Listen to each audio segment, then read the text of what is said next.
Good morning and welcome to Morning Coffee with Brigid. I'm Brigid Burke and today is the 21st of November. Welcome to Sagittarius season. We are now in the first day of Sagittarius and it's making a kind of a harmonious, it's either a trine or a sextile this morning, which makes this Sagittarius energy. I'm probably going to talk more about this as people come on. And hello, Sam. Good morning. Good morning and afternoon. I was just starting to talk about Sagittarius season and the fact that we are now moving into that out of Scorpio.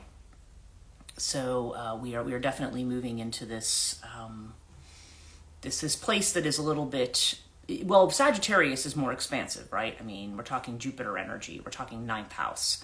And it's very interesting because we finished up the last class of the ISFM last night. I wonder how many ISFM people will be on. We were on quite late, and I think everybody was very, very tired. So people might be sleeping in this morning. But yeah, it was. So yeah, we're definitely moving into this new space. And good morning, Alex. How are you? I'm sort of stalling a little bit because I'm waiting to see how many people pop on so I can not repeat myself about things too much. For people who are watching the live stream later, they're going to be like, okay, you said that like 4 times. And Joanne, good morning. Yeah, this is and Melissa, good morning. And Suda, good morning. So yeah, I figured people would slowly start rolling in. And it's, oh my God, I'm sorry for my yawns last night. I was up at 4 a.m. yesterday. No, I know. You know what, Alex? It's funny. You looked really tired last night, and actually you weren't the only one. And I know Max was exhausted. And I know I wasn't, I mean, I was okay, but I think everybody was actually kind of tired last night. I mean, I think everybody was interested in the material, but everybody was just kind of like, I'm ready for bed. So, yeah, I just figured, you know, well, I mean, it was an interesting discussion last night. It was an interesting final class. Good morning, Suda. So it's, yeah, so that was something, and I have, the materials were great. Yeah, I thought it was really interesting, and that's what I had, because I think he's always very nervous about making sure he's paced the class right, and he has everything. I was like, yeah, that's what I was saying about needing to hang loose, kind of have a plan, and then just jump in with it, you know what I mean? So we kind of maybe he didn't do as much with some of the other exercises as he might have wanted to, but it was fine. I mean, we kind of made it all come together in the end.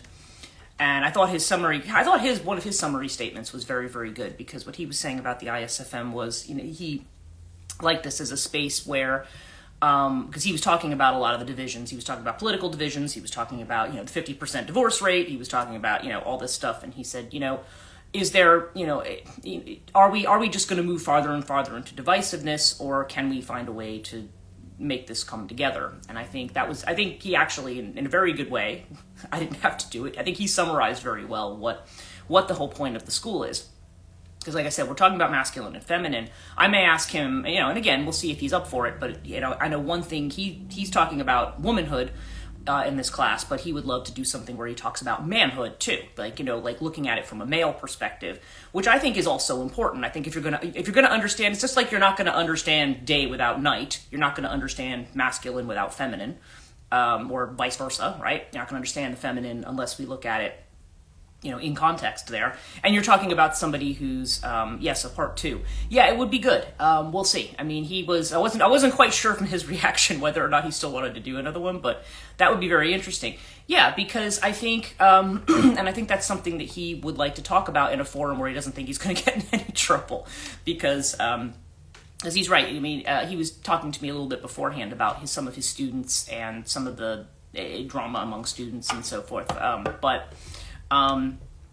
It was, yeah, but there's definitely, it's kind of like I said at the end of the class, it's not so much about, I mean, yes, we want to talk about the feminine, we want to talk about empowering the feminine, but this doesn't mean like, okay, the masculines have been a crushing influence for all these years, now the feminine's going to be a crushing influence. Like, I don't think because that's actually not even the nature of the feminine. The nature of the feminine is, you know, let's look at possibility rather than at, problems. Let's not move towards, let's not bring these energies together in conflict, but rather harmoniously.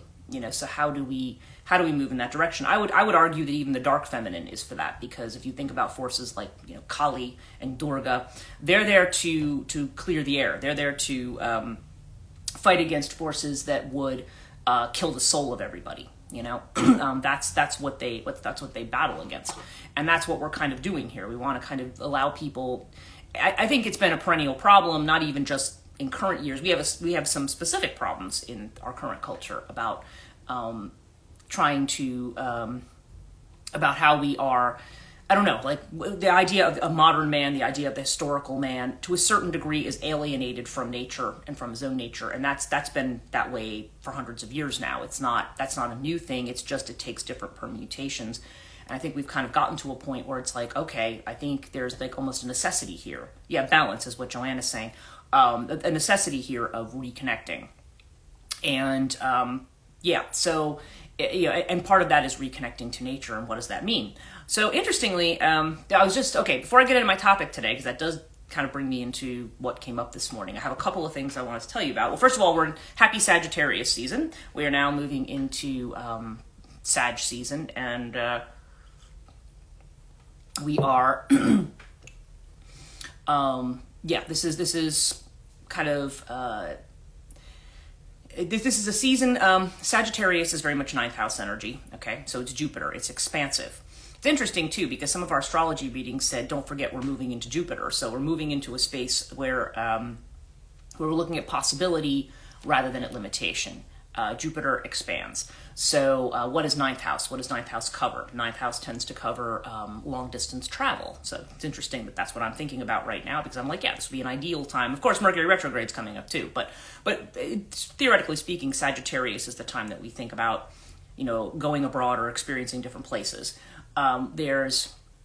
It's about higher education. So here we are talking about this school and about education and about expanding our knowledge. That's why I think I'd started with, it's kind of interesting that we finished the ISFM and on a time when Sagittarius is beginning, and that people are going to be getting their projects at this point as well in the school. So and I think I'm just waiting on. I have Alex's form. I just need the other two. But you have till tomorrow. So. And then the other was, and then also spirituality, and also freedom and independence. These are all connected to Sagittarius energy, and I feel like those energies are the ones that are now pushing through. Now, I have to tell you what happened yesterday. I did the live stream yesterday morning, and it was all great and everything. And I was doing my work, and then I had to go out and go to the grocery store and do some things, because it's raining today. It's going to be rainy today all day, which is actually good, because we've had, like I said, we've been in a terrible drought, and we're going to have like 2 or 3 days. It's actually going to have possibly snow. I need a consult, says, okay, just message me after this, and we'll figure something out. I do have a reading with somebody at 11, but after that, I'm pretty much good today. So if you want to get on my calendar, we can talk about what you want to do. Okay, yeah. So what was I saying? Yeah, so it was, so yesterday after I came back, I don't know why, I just, it's funny, because I was thinking about Jenny, and then she calls up and she's like, why am I thinking about you right now? So she's really funny, because she sometimes can tune into when, I don't know, not because I always enjoyed talking to Jenny, but I just kind of feel like it was like I just wanted to kind of bounce things off somebody, because I don't know, I just suddenly felt like a real heaviness, and I don't know if other people felt that at any point yesterday. Well, because Jenny said, I kind of felt the same thing. Like there's the weight of all the things that we feel we have to do, in the weight of a culture where maybe we feel like we have to fight, and the weight, there just seems to be the weight of the fact that we're moving into a new space and have to figure everything out again, at a time when I think we're exhausted. And I talked yesterday about safety and risk. That was my topic yesterday. But it was interesting. I was feeling that way, and I was feeling it so intensely that I finally pulled some of these cards, and I'm like, where's this intense feeling coming from? And the card that literally came up twice was the mind. Yeah, this is your mind saying, oh no, look at all these things I have to do, and look where it's going to go, and all these terrible things are going to happen, and what if this happens, and what if that doesn't work? Like, and I wasn't thinking those things consciously, but unconsciously, it was driving this idea, like, almost of despair. That, am I going to be able to do all of this? And it feels like a weight on your chest. It's so much. And even I did some Rahani, which helped a little bit, but then I finally sat down with Azrael, and I'm like, okay, because I kind of was getting, when I feel him, it's like, I can feel it almost on the back of my head, and sometimes it's like a really intense poking. So I was like, all right, let's have this conversation. And literally, it was so funny. This is, the first 3 words of his message were, what was it? It was first 4 words. Ils canilla dogs etarzi. Those were the words, and that literally means your blood or your ancestry in a way is vexing. Backseat ego driver, so annoying, makes us question everything. Well, yes, exactly. But he said your blood is vexing, and then authority just means peace, like be still, enough, and I said to him, I said, why are you saying blood? I said, does that have to do with, is this like a family trait, like something I've inherited from my mom or my dad? And he's like, yes, exactly. That's what you're doing. You're repeating this pattern of worry. And he says, it's vexing. In other words, like, I've told you, basically the rest of his message was, I'm telling you, everything is going to be fine. Like, just stop worrying. You're being guided in the right direction. So, and I just started to laugh after that, because it was just, he literally was just like, felt that yesterday. There was a heaviness yesterday, and so it kind of gets back to these ideas we were talking about trusting the universe, trusting what our guides say about things. But what was interesting was he pointed out to me, he said, look, all the shifts I've told you, I've promised you are coming, you're watching them unfold. And now I have been staying very strongly away from media. I mean, obviously I'm on social media because I do live streams and stuff. But I'm seeing an interesting thing. For one thing, like, occasionally something will sneak into my view. One, those of you concerned about the election, now the margin of, because it looked like, Trump had a blowout. Now I think it's only within 1%. Okay, the votes are counted. I think she has like 72 million. He has like 74 or something. There's like, it's really close. It's like 1.9 difference. And now there are data analysts, not Democrats, Republicans, but data analysts who said there needs to be a recount here because these numbers are not right. There's something wrong with these numbers. So this is actually kind of coming to the fore. And apparently there's some other things unfolding, not quite in the way that people expected they were going to unfold. Yeah, with Sam's going to go, what? It's, yeah. So I don't know. Like, again, I'm just, Azrael's trying to tell me, he's like, look, I've told you, by the time we get to this point, things are going to be, and then Suda's going, oh my God, please. Yeah. It's, so I don't know. I mean, now, again, as I've said before, ultimately, whether people do something with that, whether it goes to court, how the Democrats deal with that, I don't know. I said there was going to be a recount. Sam said it. Yeah. So you predicted it too. And actually, just again, I've been trying to stay off a lot of things, but YouTube, like I said, I've been mainly there watching Alan Watts and stuff like that. But things will pop in from other readers I follow who I know are very, very trustworthy. And they're saying the same thing. And literally one of them said, have we just been bamboozled?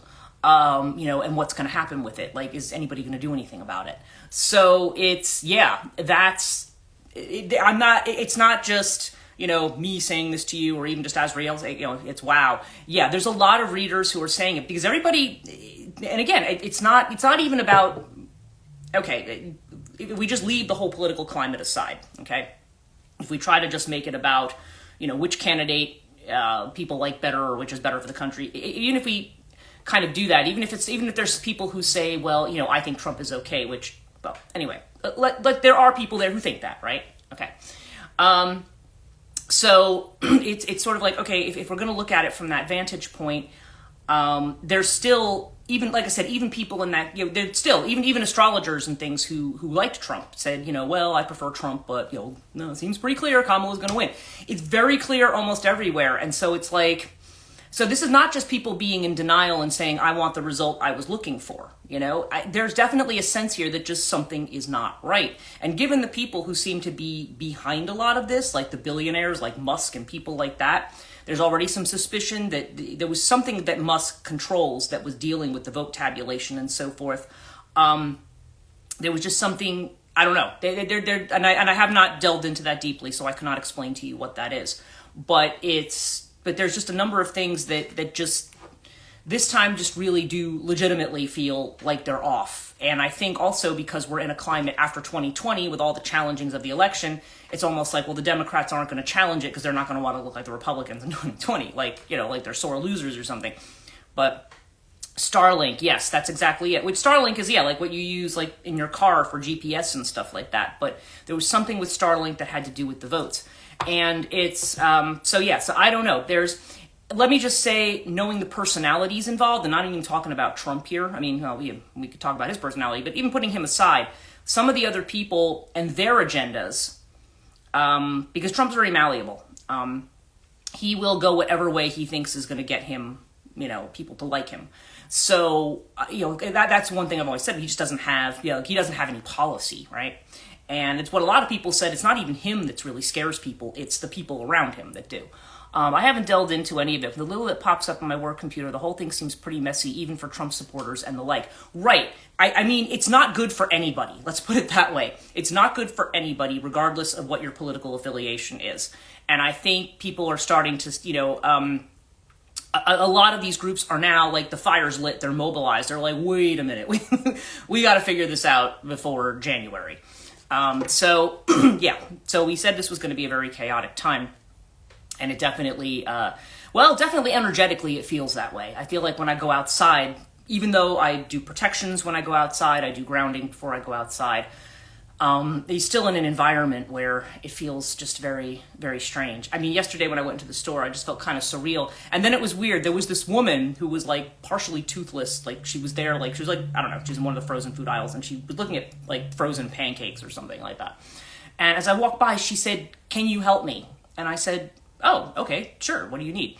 And she couldn't read the sell-by date because it's in this really tiny print. So I took it and I looked at it and I told her what the date was. And I said, "Well, you got about almost 10 months on this." And she stood there for a minute and she goes, "I don't do these that often, so I think that'll be okay." She's like, "Well, thank you." It was just weird. Like somehow stopping and talking to this woman who really seemed kind of like this real salt of the earth kind of woman, like kind of helped me ground a little bit just in that space because I just felt like I don't know, the energy was just really weird. So it was just kind of interesting that she just stopped me at random and said, "Hey, can you help me with this?" And I said, "Okay, yeah, fine." But that was something that kind of, I don't know, maybe that was just kind of there to ground me a little bit. But yeah, I don't know. It just feels very, very weird out right now. And I'll be glad when this kind of energy clears. But the thing I wanted to talk about today in particular was the King of Pentacles. Now, I was playing with the Tarot Oscuro, which is kind of a, what's the expression? NSFW, the not safe for work tarot.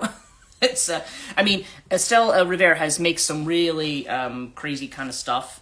It's amazing. Like her artwork is just is pretty astonishing. But she has this King of Pentacles card in her deck, and I probably shuffled it back in again. But it's quite. See if I can find it. I think it kind of came up.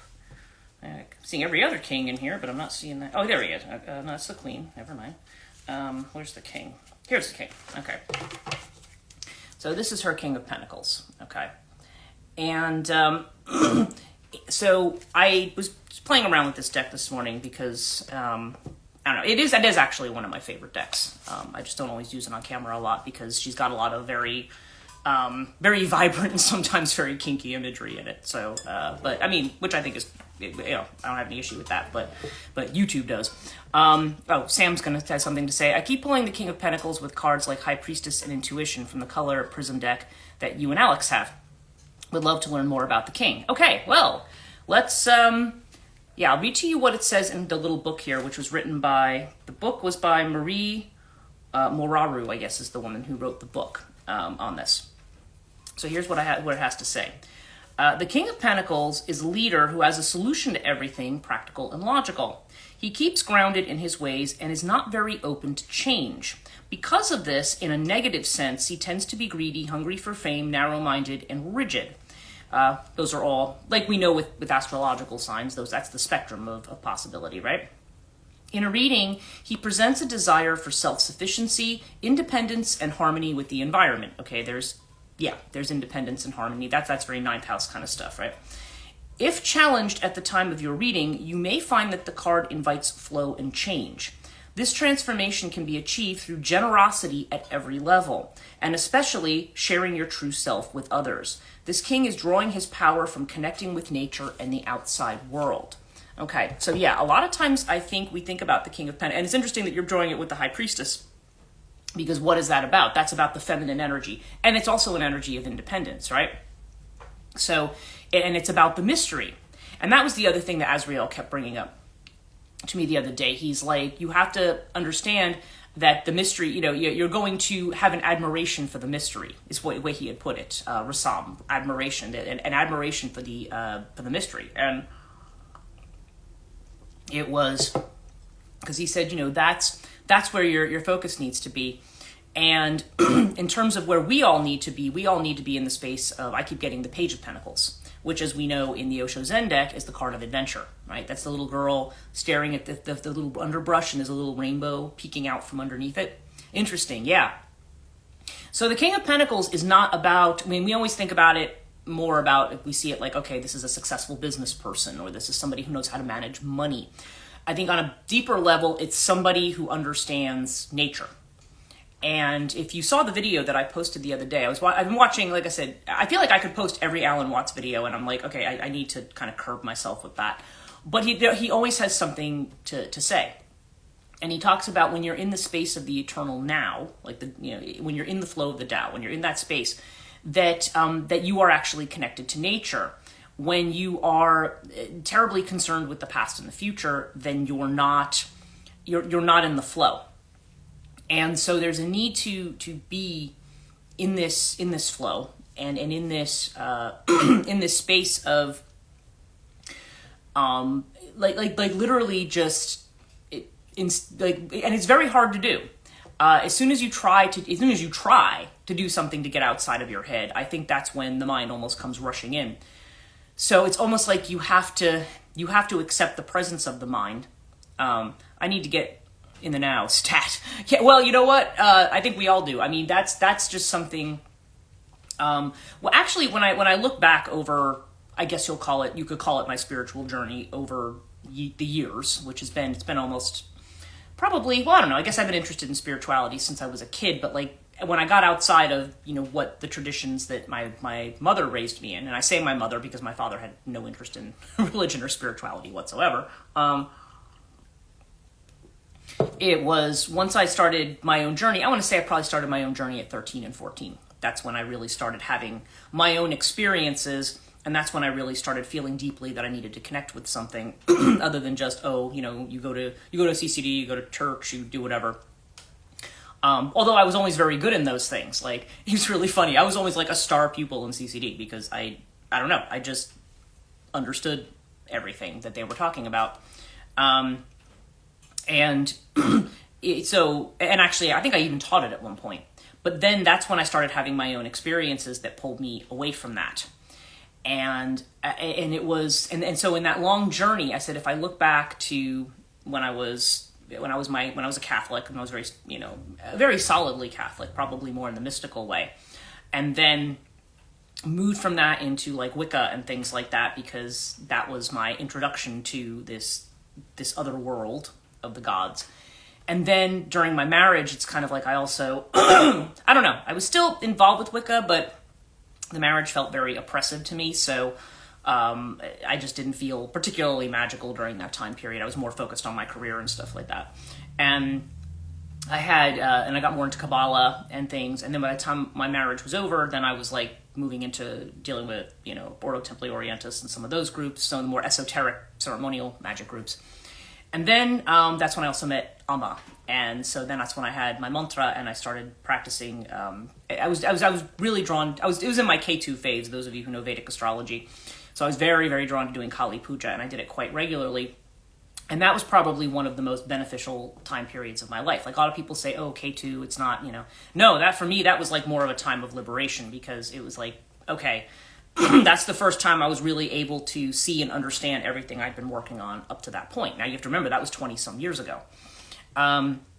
So just the things I have learned from Amma and from different places over the years, and then other ways my own journey has shifted, because, I've kind of shifted away from the OT. I mean, I'm sort of loosely connected to the OTO stuff. I'm kind of more, I wouldn't say I'm as involved in that at this point, but, but just the things that I have been focused on. I find that when I have a moment when I feel like I'm getting myself into this kind of mental conundrum, and you can see that even having these experiences doesn't mean you're not going to be, because you're in a space where it's hard not to be in the mind, because that's the collective culture that you're in, is very, very mind focused. And so it's almost like you have to, it's like when you're talking about going with the collective or going with the flow, it's like you have to go with the flow of the universe. And you have to remember the universe is bigger than the people of this world or the people of this country. It's bigger than that. And it's like, that's the energy you really want to tap into, because like Watts said in that thing, it's like when you're in the Tao, it's like your normal life. You're walking through your normal life, but it's like you're 2 feet off the ground. And I mean, that sounds like you would be ungrounded, right? But it's just, but you're flowing with something. And I know what that feels like. It's just, you can't mentally control yourself and make yourself be in that space. It's weird. It's like kind of like you have to control by not controlling, which it's like, or really, yeah. But we say, well, we just don't know what to mean. If somebody says to you, yield control, you kind of stand there and you almost freeze like a deer in the headlights, right? You're like, well, what do I do? Like, like how do I do that? And it's not an easy thing. It's just through meditative practice, you eventually loosen the grip on the mind.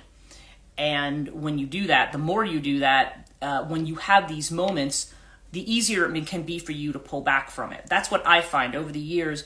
I have more of an ease of being able to pull back from that space. I mean, you don't totally escape that space because you're human and alive, and you have ego, identity, you're functioning. You can't just drop all of that.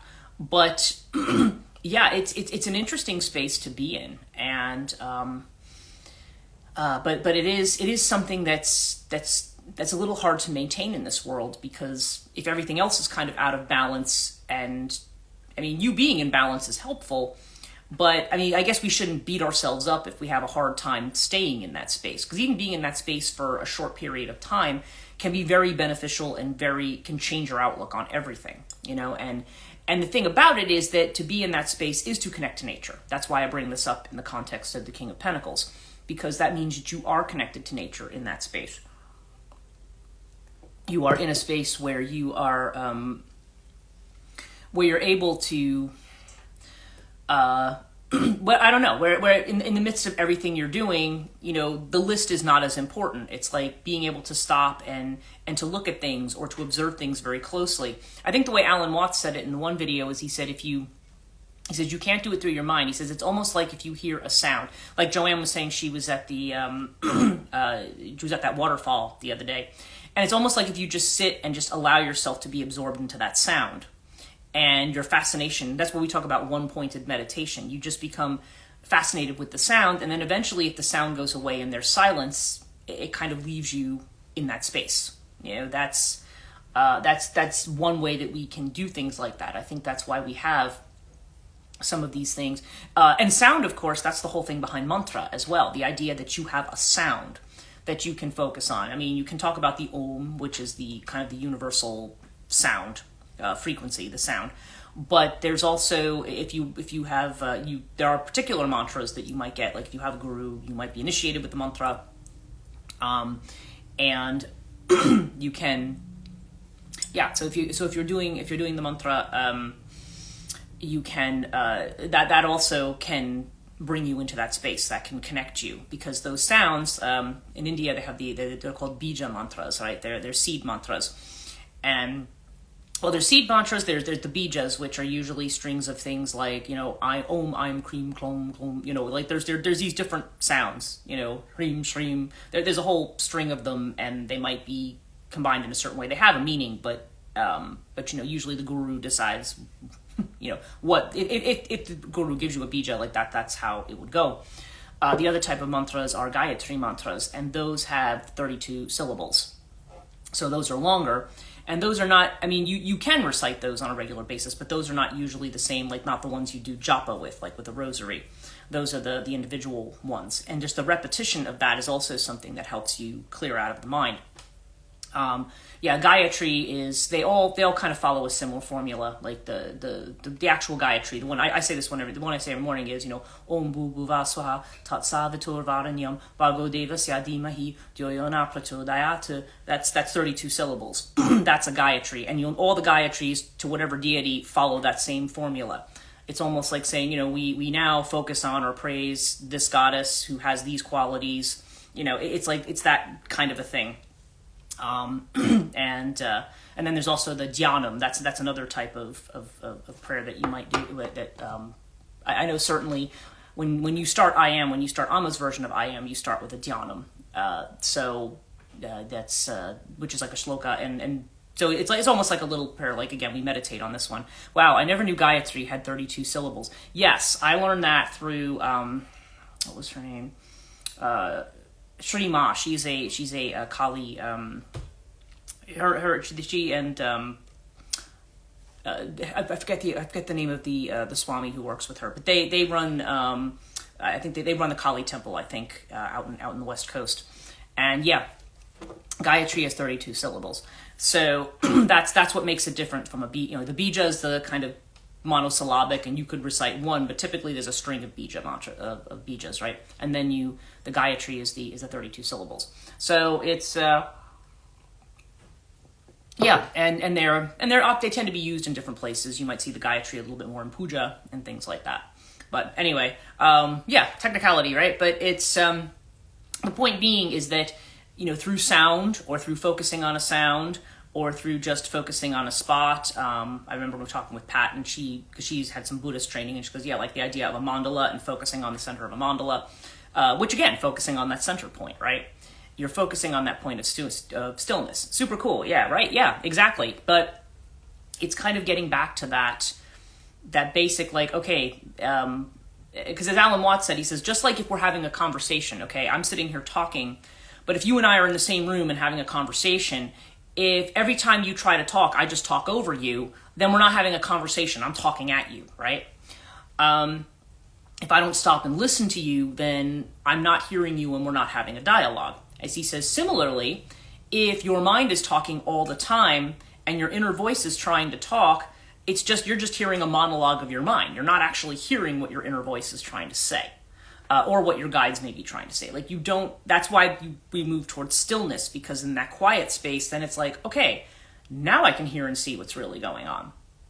And so I think this is why we're seeing a big push to this recently. And I feel like when I'm dealing with, various clients and even friends who call up and are dealing with different things, like that seems to be the thing, move towards that point of stillness, because there's a lot of external noise. Know how that feels with the talk at me.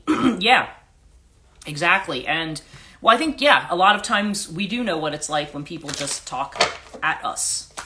And to a certain degree, I know. We do respond to things on here. I feel like I'm doing that a little bit, but then again, we're not in a space where I can, where we can all be on and talk like a Zoom call, right? So,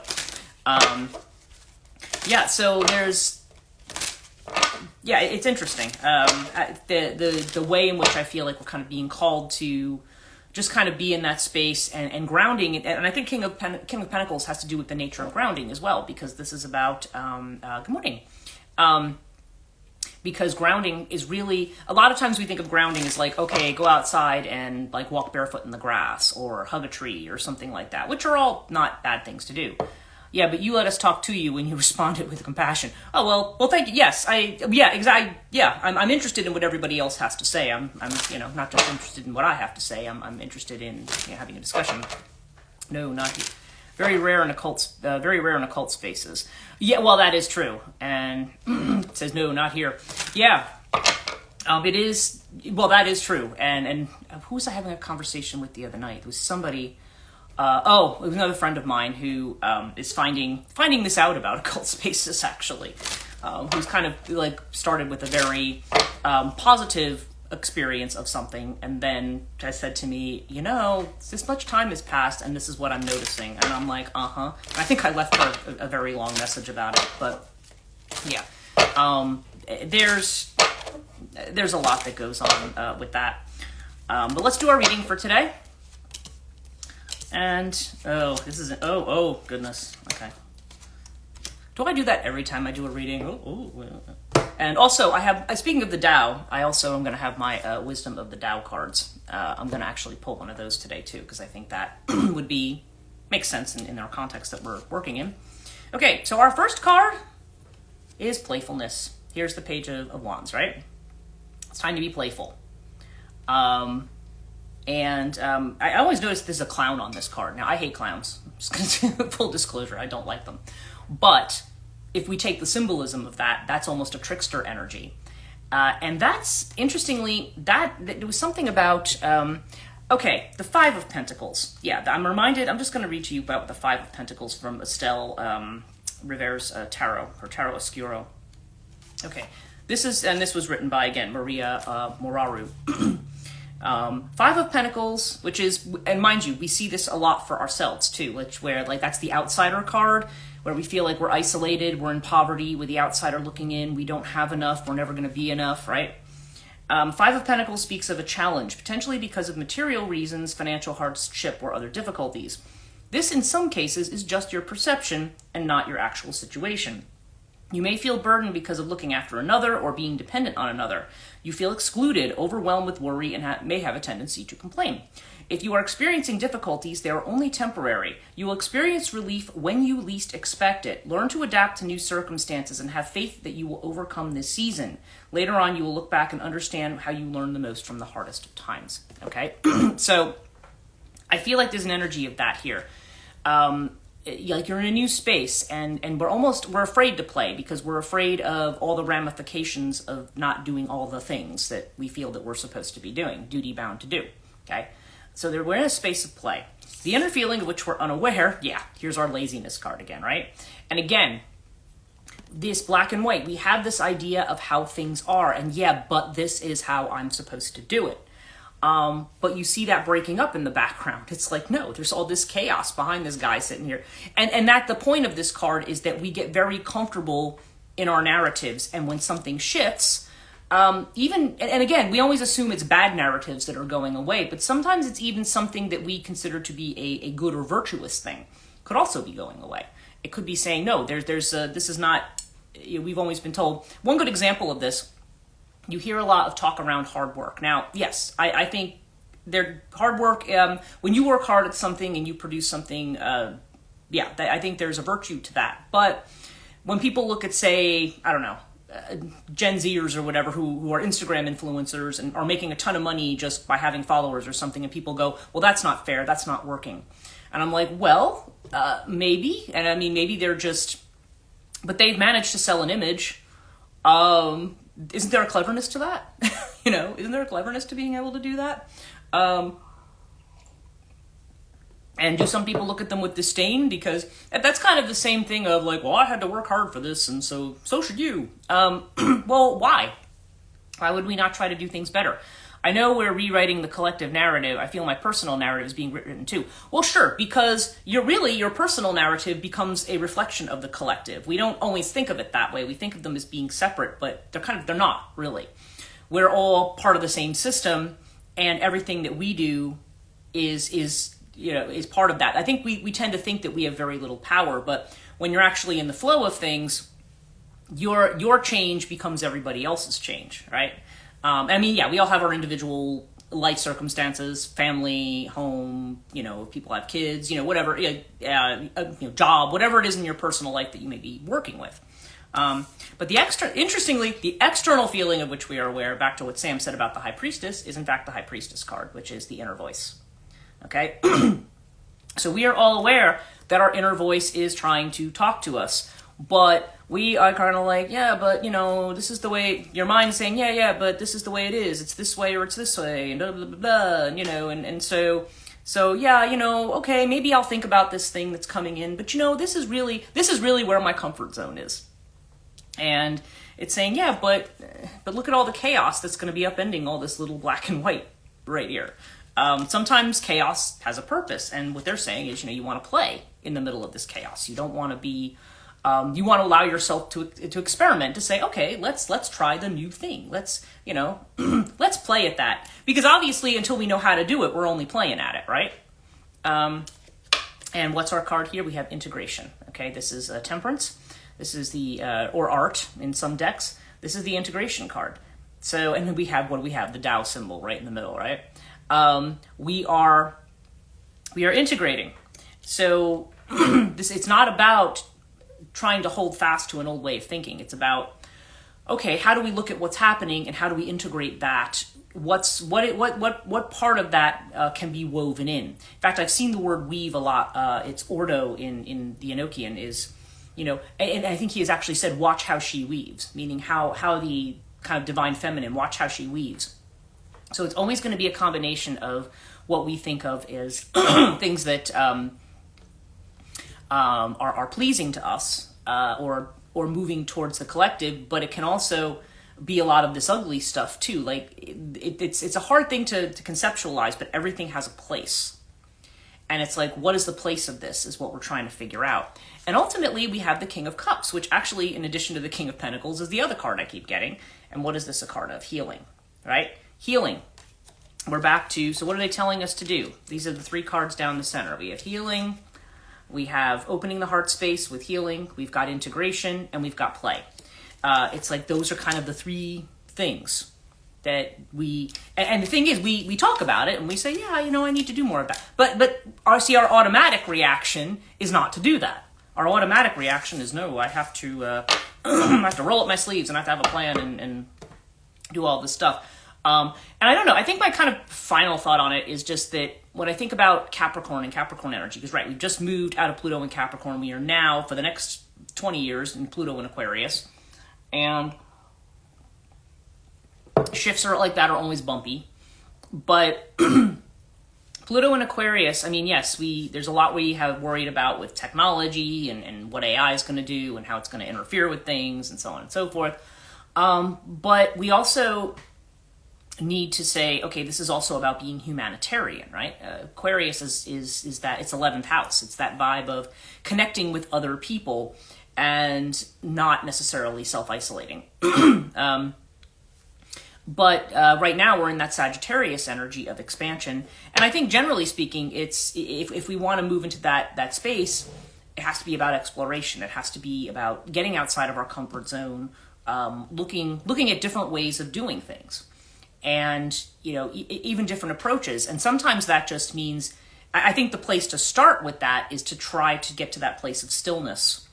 Or I'm using the word try, but if with regular practice, stillness may come to you, probably it's the better way to say it. And at that point, then it's like where it is you're really going and how this is all going to be solved, that's where it really is going to flow from. It's going to flow from that space. So, yeah, because if you try to do it with your mind, you're just going to end up, it's the Eight of Swords energy, you're just going to end up in a corner, or you're going to tying yourself up in knots in your head, and then you're just going to feel despair and say, well, there's no solution to this. And sometimes it means you have to look at things differently. Sometimes you have to take a completely different approach from something that you've done before. And that's not comfortable. It's understandably uncomfortable. But that's kind of the element of change. I was going to pull a Tao card, so let's just do that as our last thing here. Okay, so what do we need to know about this?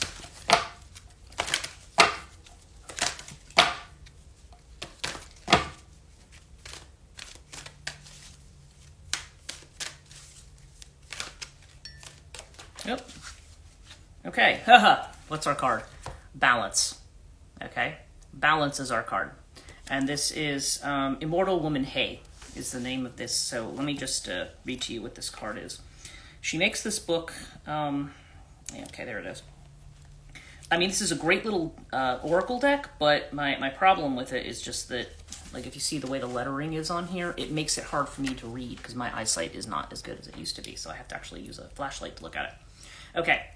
It is fortunate to encounter the card of the immortal woman Hay. Her power is to establish harmony in any situation in assisting you with your quest in life. Joanne says, boom chakalaka here.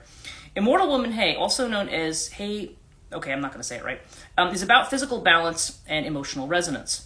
When you encounter an obstacle, understand that it is not related to bad luck, but more likely a result of imbalance. Balance is the lack of excess, the absence of dominance, and the freedom from control. Okay, what are we talking about here? This card is a gentle reminder that you need to maintain balance to achieve emotional health and free yourself from situations of great stress or anxiety. A perfect balance cannot be attained unless you see the world through your own eyes as well as through the eyes of others. Literally what I just said. Pride and ego must be tamed by compassion and kindness. When things are balanced, you feel good. When you are not struggling against headwinds, next page, your spirit free, only then can you hear the guidance from heaven and feel the effects of balance. Literally what I just said, being in stillness, being in the thing. When you're fighting against it all the time, or kind of procrastinating, then you're not going to experience it. Take action within action. Cherish without being attached. Embrace the world without addiction and dependency. Hard work, the courage to dream, the tenacity to toil, all these must be balanced by relaxation and leisure. What did I just say here? Too much stress can lead to emotional collapse, while too much entertainment numbs your drive. Walk the middle ground to find balance. The Immortal Woman card is also a call to align with nature. We were just talking about the King of Pentacles. Contemplate in front of trees, meditate by water, synchronize your heartbeat to the voice of birds, and permit the magical powers of nature to teach you to balance. So, literally, this deck agrees with me, or it agrees with the other deck. Interesting, right? So yeah, that's what it's kind of telling us. And of course, we started with Azrael's message of Atharzi, have peace. He brings up the word balance quite a lot as well. In the Enochian deck. And it's the idea that when things are chaotic, you've got to find where your center is. If you think about a dancer, okay, if you have a ballet dancer who can like spin, do a pirouette or things like that, they are able to because or any athlete really is able to move in a certain way because they're in their center, right? So you function best when you're in your center. So, and that's the place where you have the balance, because when you step back, now you no longer have an opinion about it. It's just there. So anyway, we're at 7:47, so I won't wax on like I'm the Zen master that I'm not. But anyway, it's all good stuff to think about right now as we are in the space of trying to that. Thank you. Oh, you're welcome. And and some of you. Oh yeah, if you want to do the dream workshop, I know I have 2 people signed up now. So if you want to sign up, I know, Joanne, you were interested in it. But if anybody else wants to sign up, it's going to be 4 p.m. on Saturday. So, yes, you're welcome. And, hopefully, I'll see you all tomorrow morning for sure. So have a great rest of your day and take care.